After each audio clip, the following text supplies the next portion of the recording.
SSTVಯಲ್ಲಿ ಜಾಹೀರಾತು ನೀಡಲು ಈ ನಂಬರಿಗೆ ಸಂಪರ್ಕಿಸಿ. ಡೆವಿಲ್ ಸಿನಿಮಾದಲ್ಲಿ ಸಂಭಾಷಣೆ ಬರೆದಂಥವ್ರು ಕಾಂತರಾಜ್ ಅವರು ಇವತ್ತು ನಮ್ಮ ಜೊತೆ ಇದ್ದಾರೆ. ಬನ್ನಿ ಒಂದಿಷ್ಟು ಡೆವಿಲ್ ಬಗ್ಗೆ ಕೇಳ್ತಾ ಹೋಗೋಣ. ಸರ್, ಇದೇ 11ನೇ ತಾರೀಕು ರಿಲೀಸ್ ಆಗ್ತಿದೆ ಸಿನಿಮಾ.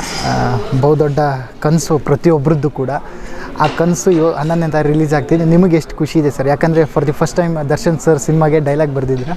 ಬಟ್ ಆ ಜರ್ನಿ ಬಗ್ಗೆ ಒಂದಿಷ್ಟು ಹಂಚ್ಕೊಳ್ಳೋದಾದರೆ ಸರ್. ದರ್ಶನ್ ಸರ್ ಸಿನಿಮಾ ಮಾಡೋದು ನನಗನ್ನಿಸಂಗೆ ಪ್ರತಿಯೊಬ್ಬ ಬರಹಗಾರರ ಕನಸಾಗಿರುತ್ತೆ. ಸೊ ಅದೇ ಥರ ನನಗೂ ಕೂಡ ದೊಡ್ಡ ಕನಸು. ಈಗ ಫಾರ್ ಎಕ್ಸಾಂಪಲ್ ಹೇಳಬೇಕು ಅಂದರೆ ಅವರ ಸೆಲೆಬ್ರಿಟೀಸ್ ಆಗಲಿ, ಸಿನಿಮಾ ಪ್ರೇಮಿಗಳಾಗಲಿ, ಅವರೆಷ್ಟು ಕಾತರದಿಂದ ಕಾಯ್ತಾವ್ರೋ, ಬರಹಗಾರನಾಗಿ ಆ ಸಿನಿಮಾದಲ್ಲಿ ಒಬ್ಬ ಭಾಗಿಯಾಗಿ ನಾನು ಅಷ್ಟೇ ಕಾತರದಿಂದ ಕಾಯ್ತಾ ಇದ್ದೀನಿ. ಓಕೆ ಸರ್, ಅಂದರೆ ನಿಮ್ಮ ಬರವಣಿಗೆ ನಾವು ಹಿಂದೆ ಅವರ ಕಾಟೇರದಲ್ಲಿ ಅವ್ರದ್ದು ಮಾಸ್ತಿ ಅವ್ರ ಬರವಣಿಗೆ ಅದನ್ನೆಲ್ಲ ನಾವು ನೋಡಿದ್ದೀವಿ. ಆ ಮಾಸ್, ಆ ಲುಕ್ ಅದನ್ನೆಲ್ಲ ಹಬ್ಬಕ್ಕೆ ತೋರಿಸಿದ್ದಾರೆ. ಬಟ್ ಇದರಲ್ಲಿ ನಾವು ದರ್ಶನ್ ಸರಿಂದ ಯಾವ ರೀತಿಯಾಗಿ ನೋಡ್ಬೋದು, ಬರವಣಿಗೆಯಲ್ಲಿ ಯಾವ ರೀತಿಯಾಗಿ ಇರಬಹುದು, ಇನ್ನೂ ಒಂದಿಷ್ಟು ಸ್ಪೆಷಾಲಿಟಿ ಅಂದರೆ ಹೇಗಿರುತ್ತೆ ಅನ್ನುವಂಥದ್ದು ಹೇಳೋದು.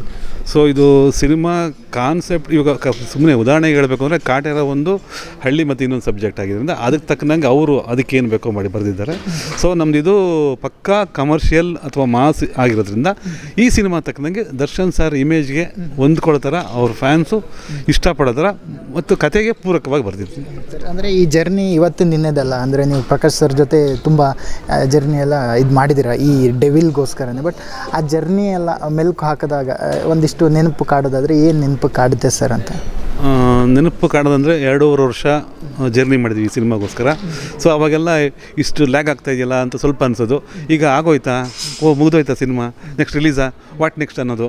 ಸೊ ಜೊತೆಯಲ್ಲಿ ದರ್ಶನ್ ಸರ್ ಇಲ್ಲೇ ಇರೋದು ಕೂಡ ಅದು ಬಹುವಾಗಿ ಕಾಡ್ತಾ ಇದೆ. ಸೊ ಅವ್ರು ಇದ್ದಿದ್ರೆ ಇನ್ನೂ ನಮಗೆ 10 ಆನೆ ಅಥವಾ 100 ಆನೆ ಬಲ ಇರೋದು ಅಂತ ಅನಿಸ್ತಾ ಇದೆ. ಅಂದರೆ ನಿಮ್ಮ ಡೈಲಾಗ್ಗಳನ್ನು ಅವ್ರು ಕೇಳಿಸ್ದಾಗ, ಸರ್ ಈ ಥರ ಬರಬೇಕು, ಹೀಗೆ ಬರಬೇಕು ಸರ್ ಡೈಲಾಗ್ಗಳು ಅಂತ ಹೇಳಿದಾಗ, ಬಟ್ ಅವರ ರಿಯಾಕ್ಷನ್ ಹೇಗಿತ್ತು ಅಂದರೆ ಹೊಸತನ ಅಂತ ಅನಿಸ್ತಾ, ಆ ಥರ ಯಾವ ಥರ ಇದ್ದಿತ್ತು ಅಂತ ಆ ಸಿಚುವೇಷನಲ್ಲಿ? ಆನೆಸ್ಟ್ಲಿ ನಾನು ನೋಡಿದಾಗೆ ದರ್ಶನ್ ಸರ್ ತುಂಬ ಎಂಜಾಯ್ ಮಾಡ್ತಾಯಿದ್ರು.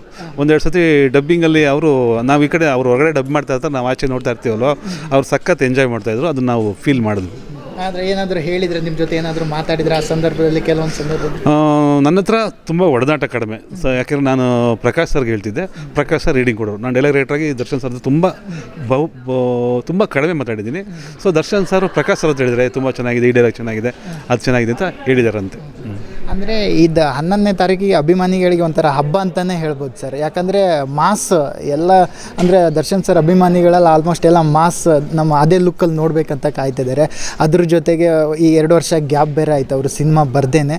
ಬಟ್ ಇದೆಲ್ಲ ಒಟ್ಟಾದಾಗ ಒಂದು ಅಭಿಮಾನಿಗಳಿಗೊಂದು ಹೊಸತನದೇ ಒಂದು ಸಿಕ್ತು ಅಂತ ಅನಿಸುತ್ತೆ ಸರ್ ಈ ಸಿಚುವೇಷನಲ್ಲಿ. ಖಂಡಿತ ಅವರ ಹಸಿವು, ಅಭಿಮಾನಿಗಳ ಹಸಿವು ಇಂಗಿಸುವಂಥ ಪಿಕ್ಚರ್ ಖಂಡಿತ ಆಗುತ್ತೆ ಅನ್ನೋದು ನನ್ನ ಅಪಾರವಾದ ನಂಬಿಕೆ.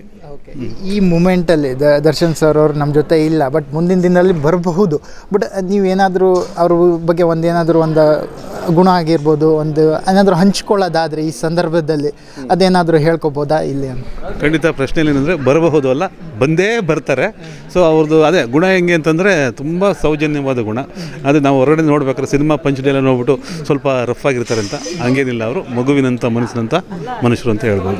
ಸಿನಿಮಾ ವರ್ಕ್ ಆಗಲಿಕ್ಕೆ ಕಾರಣ ಅಂದರೆ ಪ್ರೊಡ್ಯೂಸರು ಹಾಗೂ ಡೈರೆಕ್ಟರು ವಿತ್ ಕ್ಯಾಮ್ರಾಮನ್ 3 ಜನರು ಒಂದು ಕೋಆರ್ಡಿನೇಷನ್ ಚೆನ್ನಾಗಿದ್ದಾಗ ಮಾತ್ರ ಅದು ಇನ್ನೂ ನೆಕ್ಸ್ಟ್ ಲೆವೆಲ್ ಬರುತ್ತೆ. ಬಟ್ ಈ ಸಿನಿಮಾದಲ್ಲಿ ಪ್ರತಿಯೊಬ್ಬರು ಕೂಡ ಹೇಳ್ತಿದ್ರು, ಸುಧಾಕರ್ ಆಗಿರ್ಬೋದು, ಪ್ರಕಾಶ್ ಸರ್ ಆಗಿರ್ಬೋದು, ಇಬ್ಬರು ಒಂದಿಷ್ಟು ಗಂಡ ಹೆಂಡತಿ ಥರ, ಕ್ಯಾಮ್ರಾಮನ್ ಡೈರೆಕ್ಟರ್ ಅನ್ನುವಂಥದ್ದೇ ಇರಲಿಲ್ಲ ಅಲ್ಲಿ ಅಂತದ.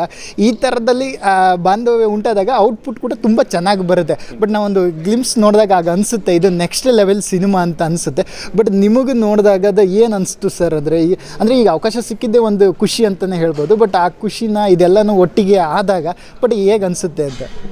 ಖುಷಿ ಸಿಕ್ಕಿದ್ದು ಆ್ಯಕ್ಚುಲಿ ನಾನು ಫಸ್ಟ್ ಇದಕ್ಕೆ ಆಭಾರಿ ಆಗಬೇಕಾಗಿರೋದು ಪ್ರಕಾಶ್ ಸರ್ಗೆ. ಅಂದರೆ ಪ್ರಕಾಶ್ ಸರ್ ಸಿನಿಮಾ ಜೊತೆಯಲ್ಲಿ ದರ್ಶನ್ ಸರ್ ಸಿನಿಮಾ ಬರೀಬೇಕು ಅಂದರೆ ಸುಮಾರು ಜನ ರೈಟರ್ಸ್ ಇರ್ತಾರೆ. ಅವರು ಹೇಳಿದ್ರೆ ಯಾವುದೇ ದೊಡ್ಡ ರೈಟರ್ ಬೇಕಾದ್ರೆ ಹಾಕೋದಾಯಿತು. ಸೊ ನನ್ನ ನಂಬಿ ಸರ್ ಸಿನಿಮಾ ಕೊಟ್ಟಿದ್ದಾರೆ. ಸ್ವಲ್ಪ ದರ್ಶನ್ ಸರ್ ನನ್ನ ಒಪ್ಕೊಂಡಿದ್ದಾರೆ ಅಂದರೆ ಸೊ ನಾನು ಇಬ್ಬರಿಗೂ ಚಿರಋಣಿಯಾಗಿರಬೇಕು. ಅದಾದಮೇಲೆ ಕತೆ ಬಗ್ಗೆ ನಾವು ಮಾಡಿದ್ದೀವಿ ಅಂತ, ಕತೆ ಬಗ್ಗೆ ಅಂತ ಹೇಳ್ತಿಲ್ಲ, ನಾವು ಸಿನಿಮಾ ವರ್ಕ್ ಮಾಡಿದ್ದೀವಿ ಅಂದ್ಬಿಟ್ಟು ಹೇಳಿದೆ. ಅದಕ್ಕೋಸ್ಕರ ನಾನು ಆವಾಗಲೇ ಹೇಳಿದೆ, ನಾನು ಹೆತ್ತವ್ರಿಗೆ ಹೆಗಣ ಮುದ್ದಾದರೆ ನಾವು ಆನೆ ಎತ್ತಿದ್ದೀವಿ, ಗರ್ವ ಇದೆ ಅಂತ. ಸೊ ನಾನೊಬ್ಬ ಸಾಮಾನ್ಯ ಪ್ರೇಕ್ಷಕನಾಗಿ ಅದ್ಭುತವಾದ ಕತೆ, ಅದ್ಭುತವಾದ ಸಿನಿಮಾ ಅಂತ ನಾನು ಖಂಡಿತವಾಗಿ ಹೇಳ್ಬೋದು. ಓಕೆ, ನಾನೊಬ್ಬ ಅಭಿಮಾನಿಯಾಗಿ ನಾನು ಏನು ನಿರೀಕ್ಷೆ ಇಟ್ಕೋಬೋದು ಸರ್ ಈ ಸಿನಿಮಾದ ಬಗ್ಗೆ? ಹಬ್ಬ ನನಗೆ ಇದು ಸಿಗುತ್ತೆ ಸಿನಿಮಾದಲ್ಲಿ ಅಂತ ಹೇಳೋದಾದ್ರೆ, ಒಂದು ಲೈನಲ್ಲಿ ಹೇಳೋದಾದ್ರೆ ಏನು ನಿರೀಕ್ಷೆ ಇಟ್ಕೋಬೋದು? ದರ್ಶನ್ ಸರ್ನ ನೀವು ಇದುವರೆಗೆ ಹೆಂಗೆ ನೋಡಿದಿರೋ ಅದಕ್ಕೆ 10 ಪಟ್ಟು ಮೀರಿ ಚೆನ್ನಾಗಿ ಕಾಣಿಸ್ತಾರೆ, 10 ಪಟ್ಟು ಮೀರಿ ಮಾಸಾಗಿರ್ತಾರೆ.